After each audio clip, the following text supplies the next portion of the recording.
अस्सलामुअलैकुम, welcome to Rabia zone. जहाँ रहें खुश रहें, हंसते मुस्कुराते रहें।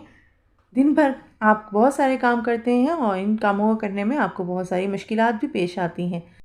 ऐसे ही कुछ मुश्किल कामों को आसान बनाने के लिए मैं लेकर आई हूँ आपके लिए बहुत ही ज़बरदस्त यूज़फुल टिप्स एंड ट्रिक्स। हम अपने घर में टैल्कम पाउडर का इस्तेमाल करते हैं बच्चों के लिए, बड़ों के लिए। तो क्या होता है कि कभी-कभार हम इस टैल्कम पाउडर को कहीं रख कर भूल जाते हैं और इतना लंबे अर्से तक ये कहीं पड़ा रह जाता है कि या तो इसकी खुशबू ख़त्म हो जाती है या ये एक्सपायर हो जाता है। तो जो ऐसा टैल्कम पाउडर अगर आपके पास हो और आपको समझ ना आ रही हो कि आप क्या करें, तो इस तरह के एक्सपायर्ड टैल्कम पाउडर को या फिर ऐसे टैल्कम पाउडर जिनकी खुशबू ख़त्म हो चुकी हो, इनको आप कैरम बोर्ड पर खेलने के लिए भी इस्तेमाल कर सकते हैं। ये कैरम बोर्ड की जो सरफेस होती है उसको बहुत ज़्यादा स्मूथ कर देंगे और स्लिपरी कर देंगे, जिसकी वजह से जो है इसके ऊपर टोकन बहुत आसानी के साथ जो है वो मूव कर सकेंगे। बोरिक पाउडर ख़त्म हो गया हो तो कोई मसला नहीं है, आप इस तरह से टैल्कम पाउडर का इस्तेमाल करके कैरम बोर्ड खेल सकते हैं और इस गेम से लुत्फ़अंदोज़ हो सकते हैं। आई होप आपके लिए ये टिप बहुत ही यूज़फुल रही होगी। गर्मी बहुत ज़्यादा होने की वजह से जब हम आटा गूँध कर फ्रिज में रखते हैं तो हम देखते हैं कि बहुत जल्दी जो है आटा ख़राब हो जाता है। ऐसे में जब भी आप आटा फ्रिज के अंदर रखें गूँधा हुआ, तो उसके अंदर आप थोड़ा-सा पानी छिड़क दें उसके ऊपर, ठीक है? और उसके बाद आपने चंद कतरे ऑयल के आटे के ऊपर डाल देने हैं और हाथ की मदद से जो है ऑयल और पानी को फैला देना है। उसके बाद आपने ढक्कन लगा देना है और ढक्कन लगाकर इस आटे को 2 घंटे के लिए फ्रीज़र के अंदर रख देना है। उसके बाद आपने निकाल कर इसको फ्रिज में रख लेना है और जब आपने इस्तेमाल करना हो आसानी से इस्तेमाल करें। आपका आटा जो है वो ना तो आटे के ऊपर खुश्की आएगी, ना ही आपका आटा ख़राब होगा। चाहे जितनी भी गर्मी हो, अगर आप मेरी ये टिप फ़ॉलो करेंगे तो इंशाअल्लाह ताला आपका आटा बिल्कुल भी ख़राब नहीं होगा, ना ही कभी ख़मीर होगा और ना ही इसके ऊपर खुश्की आएगी। बाज़ार से जब हम खाना वग़ैरह ऑर्डर करते हैं या फिर दवाइयाँ वग़ैरह लेकर आते हैं तो उनके साथ इस तरह के डिस्पोज़ेबल स्पून हमें मिल जाते हैं। इन डिस्पोज़ेबल स्पून को फेंकने के बजाय आप इनको अपने मसाला जात के जो जार्स होते हैं उनमें मसाला निकालने के लिए इस्तेमाल कर सकते हैं।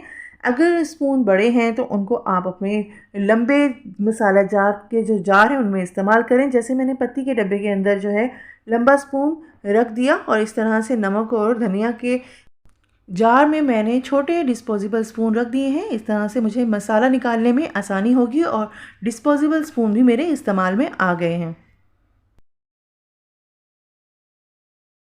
बाज़ार से जब भी हम आटा लेकर आते हैं तो आटा इस तरह के कागज़ के ब्राउन पेपर्स में होता है या वाइट कलर के ये कागज़ के पेपर होते हैं।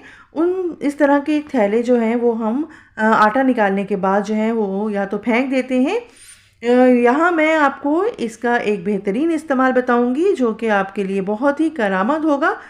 आपने अपना आटा निकालने के बाद इस थैले को अच्छी तरह से खाली कर लेना है। उसके बाद आपने सीज़र की मदद से इसको बेस से काट लेना है। उसके बाद आपने दरमियान से इसको काटना है और इसके मज़ीद छोटे टुकड़े कर लेने हैं। यहाँ पर मैं इसके तकरीबन 8 टुकड़े कर दूँगी। जैसा कि आप वीडियो में देख सकते हैं, मैंने सीज़र की मदद से इसको साइड से भी कट कर लिया ताकि इसके मज़ीद पीस करना मेरे लिए आसान हो जाए। इस तरह से 8 टुकड़े बना लिए हैं और अब मैं आपको इसका इस्तेमाल बताती हूँ कि आप इसको किस तरह से बेहतरीन तरीके से इस्तेमाल कर सकते हैं, जो कि आपके लिए बहुत ही ज़्यादा फ़ायदेमंद होगा और आपको बाज़ार से नए कागज़ भी लाने की ज़रूरत नहीं पड़ेगी। इन कटिंग किए हुए पीसेस को आपने संभाल कर साफ़ जगह पर रख लेना है और अब मैं इसका इस्तेमाल बताती हूँ कि हॉट पॉट के अंदर आपने इस तरह से इसमें से एक पीस को रखना है और उसके बाद इसके ऊपर रोटी का रुमाल रखना है और इसके बाद आपने इसके ऊपर रोटियां वगैरह रख लेनी है और इसको रुमाल को बंद कर देना है और हॉट पॉट का ढक्कन लगा देना है। जो ब्राउन पेपर हमने नीचे रखा है उसकी वजह से जो रोटी है वो नीचे से नम नहीं होगी। आपने देखा होगा कि अक्सर जब हम ऐसे ही रोटियां रुमाल के अंदर लपेट कर हॉट पॉट में रख देते हैं तो रोटियां नीचे से वेट हो जाती हैं। इस ट्रिक को इस्तेमाल करने से आपकी रोटियां भी वेट नहीं होंगी और ब्राउन पेपर भी आपके इस्तेमाल में बेहतरीन तरीके से आ जाएगा। किचन में खाना पकाने के साथ साथ खाना सर्व करने के बाद हमें बर्तनों को भी वॉश करना पड़ता है। और बर्तनों को वॉश करने के लिए हम अलग अलग तरीके इस्तेमाल करते हैं ताकि हमारे कामों में जो है वो काफ़ी ज़्यादा एफिशिएंसी आ जाए और हमारे काम हमारे लिए आसान हो जाएं और हम जल्द अज जल्द अपने काम जो हैं वो करके फ़ारिग हो सकें। अगर बर्तनों को हम सेक्शन बनाकर वॉश करें तो हमारे लिए काफ़ी ज़्यादा आसानी हो जाएगी। जैसा कि तमाम प्लेटें हम एक साइड पे करें, उनको साबुन लगाकर एक तरफ रखते जाएं, उसके बाद इसको वॉश करें एक साथ, तो इससे पानी भी कम लगेगा और हमारे बर्तन जो हैं वो प्लेटें जो हैं वो ख़ास तौर पर जल्दी साफ़ हो जाएंगी। इसके बाद हमारे पास कुछ इसके अलावा सूखे हुए बर्तनों को हमें बेसन में रख देना चाहिए, उसके ऊपर पानी डाल देना चाहिए। इससे बर्तन जो है वो नरम हो जाएंगे और हमें धोने में आसानी होगी। इसके अलावा कुछ इस तरह के बर्तन होते हैं, इस तरह की बोटल्स वगैरह होती हैं जिनको हम बाहर से तो बहुत आसानी के साथ स्क्रबर से वॉश कर लेते हैं, लेकिन जब कभी इसको अंदर से साफ़ करना हो तो फिर हमारे लिए मुश्किल होती है। तो हमारा हाथ ही इसमें नहीं जाता कि हम इसको अंदर से वॉश कर सकें। ऐसे में बर्तनों के अंदर हमारे पास इस तरह से बेलन मौजूद होता है, क्योंकि दिन में 2 बार तो हम बेलन को वॉश करते ही हैं। इस तरह की जो बोटल्स वगैरह होती हैं तंग मुंह वाली, उसके अंदर आप इस तरह से स्क्रबर को डाल दीजिए और साथ में इस तरह के बेलन को इसके अंदर डालकर घुमाएं। बेलन लंबा होने की वजह से बहुत गहराई तक चला जाएगा और आपका जो है स्क्रबर है वो बहुत आसानी के साथ बोतल के अंदर जो है घूमने की वजह से अंदर से सारी मैल कुचैल को मुकम्मल तौर पर साफ़ कर देगा। इस तरह से ना सिर्फ आप बोतल को बाहर से साफ़ कर सकेंगे बल्कि बहुत आसानी के साथ और मिनटों में आप अंदर से भी बहुत आसानी से सफाई कर सकते हैं। इस तरह की बोतलों की अगर अंदर से सफाई सही तरह से ना की जाए तो खाने के जो ज़रात हैं वो बोतल के अंदर ही रह जाएंगे, जो कि बोतल के अंदर एक नागवार बदबू पैदा करेंगे और इस तरह की बोतलों का हम सही से इस्तेमाल नहीं कर सकेंगे क्योंकि इसके अंदर से स्मेल आ रही होगी।